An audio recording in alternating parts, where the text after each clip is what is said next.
Doutor Tenório já deu risada aqui quando eu comecei a falar e eu quero saber do Tenório e do Dinha. E Lucas também, né? Que é quem começa esse trabalho. Tem uma idade mínima para começar o trabalho montado e por quê? Cara, o ideal é que você vai falar no geral aí de 3 anos de idade.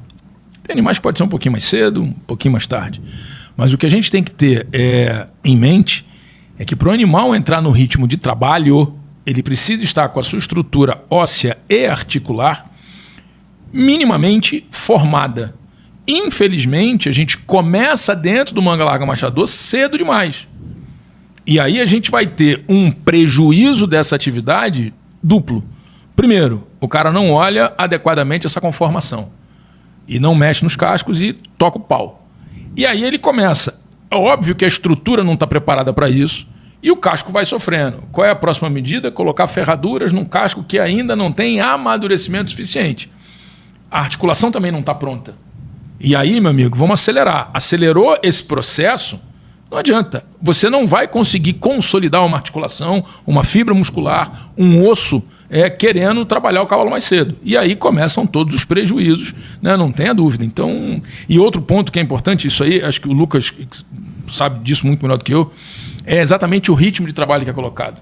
Não se respeita o indivíduo. Normalmente a maioria faz uma receita de bolo de treinamento, replica aquilo na tropa como um todo, e quando você vê, você tem todo mundo explodido, todo mundo manco, cheio de problema, com retardo, com atraso, por conta da falta de observação do indivíduo, do entendimento do indivíduo. O tempo já está errado. E se você não observar esse cara, não tem como você tirar coelho da cartola, não tem jeito. Eu vejo que os criadores, eles pensam em uma herdabilidade apenas, a herdabilidade da marcha. A gente esquece que existem várias herdabilidades.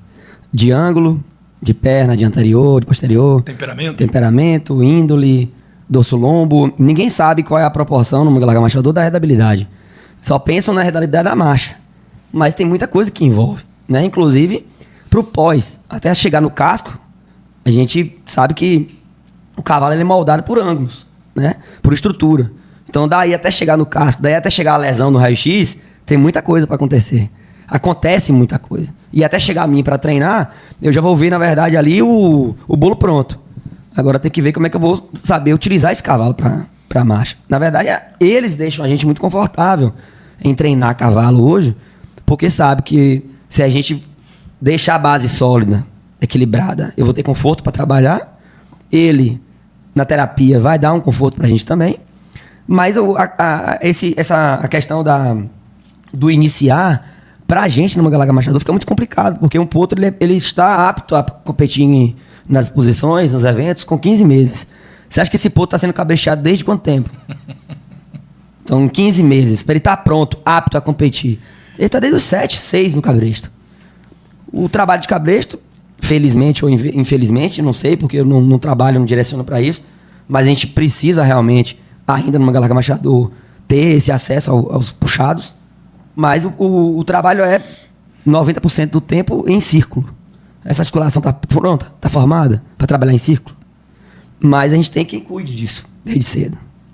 Seja prevenindo ou seja tratando. Então existe isso aí. O que é melhor? É prevenir ou tratar? É isso que a gente leva pro cara no curso. Vocês preferem o quê? Eu acho que 95% dos criadores vão preferir tratar. Porque eles querem subir rampa. A gente está aqui para isso. Mas a gente está aqui também para poder orientar. Eu acho que o seguinte, tratamento, ótimo, tirador e tal, parará, aquela coisa toda. Mas a gente diminui muito a vida útil quando você não pensa na prevenção do indivíduo. Então, você chega na rampa com prevenção. Você vai para a rampa com prevenção e com muito mais durabilidade, com muito mais fôlego do que se você tratar a cada hora que aparecer um problema, né? Então, de novo, a informação, e por isso que a gente pega antes do nascimento, que é extremamente importante o acompanhamento dessa receptora, enfim, cuidado assim que nasce, para diminuir o máximo possível o surgimento de lesões. Porque, Eduardo sabe disso, não sei se ele vai concordar com isso, mas toda vez que você precisa tratar uma articulação, principalmente de maneira invasiva, o risco é enorme de dar um problema. E por conta da falta do cuidado inicial, do manejo inicial, você simplesmente fala, não, trata-se. Eduardo, trata. Ele vai lá e vai tratar, é o papel dele. Mas e se der um problema? E aí? Aquele indivíduo, muito possivelmente por conta desse problema, acabou a carreira esportiva dele, a vida atlética dele, aquela genética, aquela expectativa toda. Eu entendo que todo mundo quer ir contra o tempo, né? Do tratamento, tirou a dor, vamos embora. Mas você está indo contra algo que não tem como ser revertido. Então, a partir do momento que você previne, o tratamento ele precisa ser cada vez menor e o resultado disso tudo cada vez maior. E você tem mais longevidade, as estruturas estão mais preservadas. Então, a prevenção ela é sempre muito melhor do que o tratamento. Na minha opinião, eu acho que isso é uma grande ideia que a gente traz para o pessoal dentro do curso. Uhum. Eu acredito assim, eu rodo muito, várias áreas, vários estados, e a cabeça do proprietário influencia muito nisso. O respeito com o indivíduo e com o atleta. Eu já ouvi Lucas falar várias vezes, é o tempo do cavalo. Espera, é o tempo do cavalo. Tem aquele proprietário ansioso, que não respeita o indivíduo, não respeita o cavalo, e tem aquele que respeita o cavalo e respeita o treinador. Beleza, Lucas, é no tempo. Aí vai sair no tempo dele. Mas outros locais assim que nós andamos não respeitam o indivíduo, não respeitam o cavalo. Que isso pra mim é ruim, sabe? Eu como médico veterinário tenho que conduzir da melhor forma para que ele faça um bom campeonato, ele tenha uma curva de performance muito boa, um desempenho, mas a maioria das vezes agride um outro. Entendeu? A condição física e a integridade dele para ele chegar para a vida atlética adulta. Entendeu? Tenório roda aí, o Lucas já deve ter visto também, para casquear cavalo que saiu do cabresto, que foi para a sela, que tem a casca atrofiada, porque ele usou ferradura a infância dele toda. Então ele chega para treinar montado com um casquinho de potro. Porque o casco não teve expansão, o casco que deveria estar sem ferradura e ficou com ferradura esse tempo todo, entendeu? Então a cabeça e conscientização do proprietário é fundamental nisso. Então, basicamente, a lesão vai ocorrer por causa do peso e do trabalho excessivo que acontece precocemente. Também. E, Tenório, já com tudo que você acabou de falar, basicamente, por exemplo, um erro de casqueamento pode definitivamente interferir na funcionalidade e na vida longeva, na longevidade atlética desse indivíduo, não é?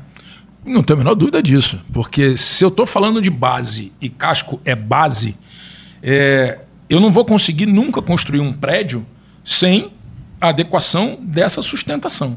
Não tem como fazer isso.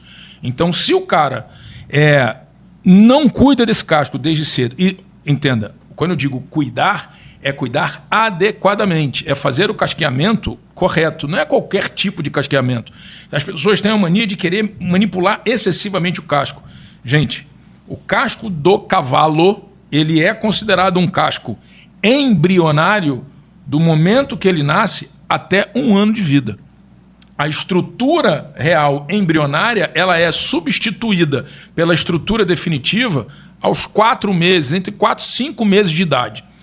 Daí para frente, esse casco começa a ganhar uma estrutura córnea mais resistente, tá? Mas mesmo assim, ele ainda até 1 ano de idade, o casco é muito mais água do que tecido queratinizado, do que estrutura córnea, e você está manipulando de todo jeito. Eu já cansei de chegar em propriedade ou de receber animal para que eu pudesse tratar, que os caras estavam vindo com ferradura quente nos cascos, de potro. Isso é surreal. É uma estrutura muito sensível para você fazer esse tipo de coisa. Ah, não, tem que usar uma ferradura muito pesada, porque o animal tem que mudar o movimento. Primeiro, ele está aprendendo a andar. A musculatura não está pronta, as articulações não estão definidas. Aí você bota mais um peso. Não tem como. Não, isso é inviável. E, obviamente, você acaba machucando esse animal. Eu diria que até de forma intencional.